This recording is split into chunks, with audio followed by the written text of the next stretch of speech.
আজকে 23শে আশ্বিন, যদিও 2শে অক্টোবর 1948 সালে ত্রিপুরায় তখন রাজতন্ত্রই চলছিল। মহারানী ছিলেন, ইংরেজির অধীনেই হয়তো। তখন ত্রিপুরাতে অভাব ছিল খুব, উপজাতি এলাকাতে এবং কৃষকদের মধ্যে।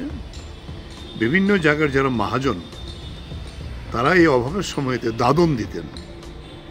ধানের মন যদি তখনকার সময়তে 20-25 টাকা ছিল, দেখা গেল তারা 10 টাকায় কিনবে, একথা কইয়া টাকা দিয়ে দিত।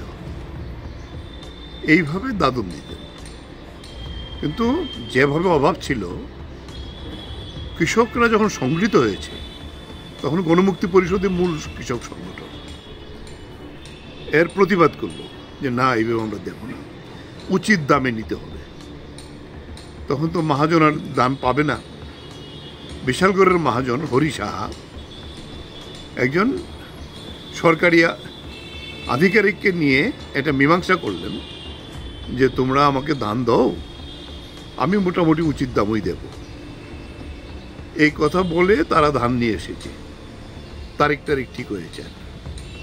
হরি সাহা গোপনে তৎকালীন বিশালগড়ের যে থানার বড়বাবু ওসি, ওনার সঙ্গে গোপন পরামর্শ করে আরেকটা নৌকাতে, তখন তো আর এই রাস্তাঘাটে তো ভালো ছিল না, নৌকাতে আসতো, এই বুড়িমা ঘাট বলে এটাকে, গোলাঘাটির, সেখানে নৌকা ভিড়ছে যখন, তখন কথাবার্তা বললো যে ধান দো। ওরা বলছে যে আমাদের টাকা দেন, না হলে ধান আমরা দেবো না।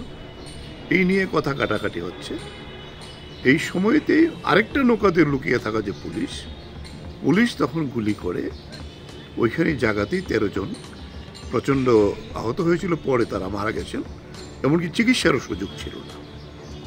আমরা বলবো যেটা ত্রিপুরার কৃষক আন্দোলন গণমুক্তি পরিষদ দিয়ে শুরু হয়েছিল। আজকে আমরা সারা ভারত কৃষক সভা, উপজাতি গণমুক্তি পরিষদ এবং ক্যাথলিক ইউনিয়ন সঙ্গে নিয়ে আমরা এই ত্রিপুরার মহাজনী শাসনের বিরুদ্ধে এই যে বলিষ্ঠ প্রতিবাদ গোলাঘাটের কৃষকরা সেদিন করেছিল, জাতি উপজাতি মিলিয়ে। এই যে 13 জন শহীদ, তাদের শহীদান দিবস 23শে আশ্বিন হিসাবে গ্রামের মধ্যে এটা নিয়ে থাকে। আমরা 48 সালের এই 23শে আশ্বিনের এই যে শহীদান দিবস এখন প্রতি বছরই আমরা করি। আমাদের রাজ্য আজকে আমাদের কেন্দ্রীয়ভাবে আমাদের রাজ্য দপ্তরে এটা করেছি, এবং রাজ্যের সর্বত্র আমাদের জেলা, মহকুমা এবং লোকাল স্তর পর্যন্ত এই দিবসটি প্রতিপালন আমরা করি। শপথ নেই যে মহাজনী শোষণের বিরুদ্ধে যে ঐক্যবদ্ধ কৃষক সংগ্রাম তখনকার সময়তে, আজ থেকে প্রায় 78 বছর আগে, এই সংগ্রাম আজকেও আমাদের প্রেরণা যোগায় যে কৃষকদের সংগঠিত করার জন্য। শোষণ শেষ হয়নি, এখনও বিভিন্ন নামে শোষণ চলছে, তার বিরুদ্ধে আরও শক্তিশালী প্রতিবাদ করার জন্য এই যে সংগ্রামী শহীদরা 78 বছর আগে তারা শহীদ হয়েছিল, তারার প্রেরণা নিয়ে আমরা এগিয়ে যাব। তাদের প্রতি শ্রদ্ধা জানিয়ে আমরা প্রতি বছরই এই দিনটিতে এই কর্মসূচিটা গ্রহণ করে থাকি। Thank you.